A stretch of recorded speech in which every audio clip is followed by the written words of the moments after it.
لوگوں میں سب سے زیادہ اللہ کا محبوب وہ ہے جو مخلوق کے لیے زیادہ نافع ہے۔ حضرت سعید بن ابی بردہ اپنے باپ سے اور وہ اپنے دادا سے روایت کرتے ہیں کہ آقا کریم علیہ السلام نے ارشاد فرمایا علی کل مسلم صدقہ، ہر مسلمان کے اوپر لازم ہے کہ وہ صدقہ کرے۔ تو ایک شخص نے عرض کی کہ اگر کوئی شخص اس کی استطاعت نہ رکھتا ہو تو پھر وہ کیا کرے؟ فرمایا کہ وہ اپنے ہاتھ سے کوئی مزدوری کر لے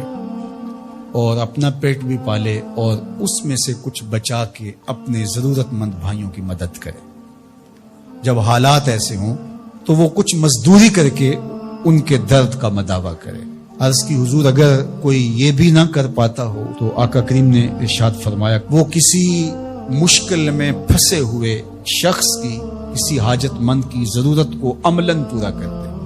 کسی پھنسے ہوئے کو نکال دے، کسی ڈوبتے ہوئے کا ہاتھ پکڑ لے، کسی کا بوجھ اٹھا کے کمر پہ لاد کے منزل تک پہنچا دے، کسی دکھی کے کام آ جائے تو وہ عملاً کسی پھنسے ہوئے مشکل میں مبتلا شخص کی مدد کر دے، اس کی اعانت کر دے، اس کی نصرت کر دے، تو یہ بھی اس کا صدقہ ہے۔ قیلا حضور سے عرض کیا گیا ارأیت ان لم یستطع، اس میں اتنی سخت بھی نہ ہو کہ کسی دکھی کا ہاتھ پکڑ کے کسی مجبور کی مدد کرے، اگر اس کے پاس یہ طاقت بھی نہ ہو تو آقا کریم نے ارشاد فرمایا قال یامر بالمعروف او بالخیر، وہ نیکی کا حکم دے، اچھائی کی تلقین کرے۔ وہ ترغیب تو دے سکتا ہے، لوگوں کو بتا تو سکتا ہے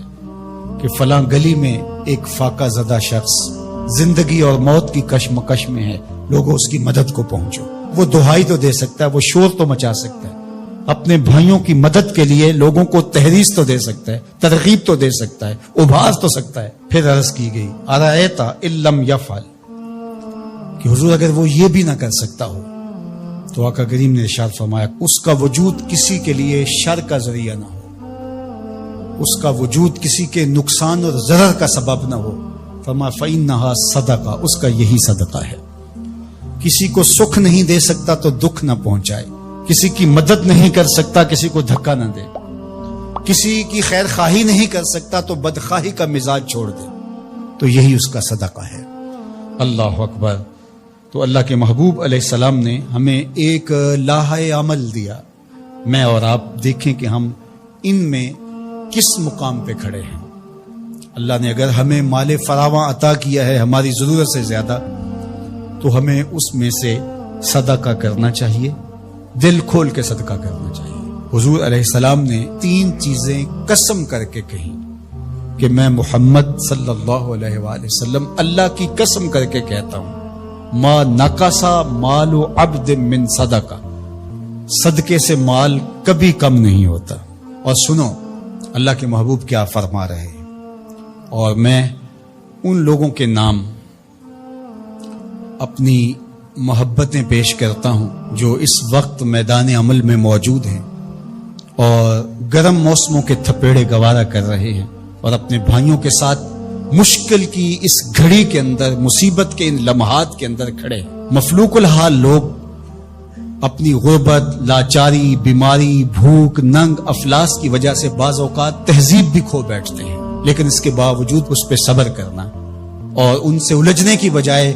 ان سے محبت اور شفقت سے پیش آنا۔ ہمارے 3 کارکن زخمی ہو چکے ہیں، پتھراؤ کیا گیا مختلف جگہوں پہ، اور یہ پرسوں تو رینجر نے ہمارے دوستوں کو نکالا، لیکن اس پر تکلیف ضرور ہوئی، لیکن غصہ اس لیے نہیں ہے، خدا نہ کرے اس مشکل میں ہم پھنسے ہوں تو ہمارا روح سخن کیا ہو۔ پیچھے بچے بھوک سے مر رہے ہوں، پیاس سے تڑپ رہی ہوں بیٹیاں، تو انسان لڑنے کو آئے گا، انسان الجھ پڑے گا۔ تو دوستوں نے کہا کہ ٹھیک ہے، قریبی علاقوں کے اندر آپ یہ جو ٹرک وہاں آپ کے پاس موجود ہے بانٹ کے آ جائیں، سامان سے زیادہ جانیں اہم ہیں۔ تو میں سلام پیش کرتا ہوں اپنے ان ساتھیوں کو۔ انہوں نے کہا کہ ہم جو ان علاقوں کا وزٹ کر کے آئے ہیں جہاں ابھی تک کوئی مدد نہیں پہنچی اور 5-5, 6-6 دن سے وہ لوگ بھوک میں تڑپ رہے ہیں، تو جو بھی ہوگا ہم مشکل سہ کر بھی ان تک پہنچنے کی کوشش کریں گے۔ اللہ ان کی حفاظت فرمائے، ان کی مدد فرمائے، ان کی نصرت فرمائے۔ اب سنیے حضور نے کیا ارشاد فرمایا، یہ میرے ان دوستوں تک جب میسج پہنچے گا تو ان کو بہت تسکین ہوگی۔ آقا کریم علیہ السلام نے ارشاد فرمایا کہ میں اس مسجد میں یعنی مدینۃ المنورہ کی اس مسجد یعنی مسجد نبوی میں 1 مہینہ اعتکاف کروں، اس سے زیادہ محبوب رکھتا ہوں کسی مومن کی حاجت کو جا کے پورا کروں۔ 1 مہینہ مسجد نبوی میں اعتکاف کرنے سے زیادہ مجھے یہ پسند ہے، یہ زیادہ محبوب ہے، کسی دکھیے کے کام آ جاؤں، کسی مصیبت زدہ کے کام آ جاؤں۔ تو یہ وہ کام ہے کہ جو مجھے اور آپ کو کرنا چاہیے اور اپنی اپنی استطاعت کے مطابق آگے بڑھنا چاہیے۔ جو لوگ فیلڈ میں موجود ہیں، جو لوگ یہاں ان کے لیے کمک بھیج رہے ہیں، جو اپنے اموال سے اور اپنے کردار سے اس کام کے فروغ کا ذریعہ بن رہے ہیں، اللہ سب کو بہتر صلہ اور جزائے خیر عطا فرمائے۔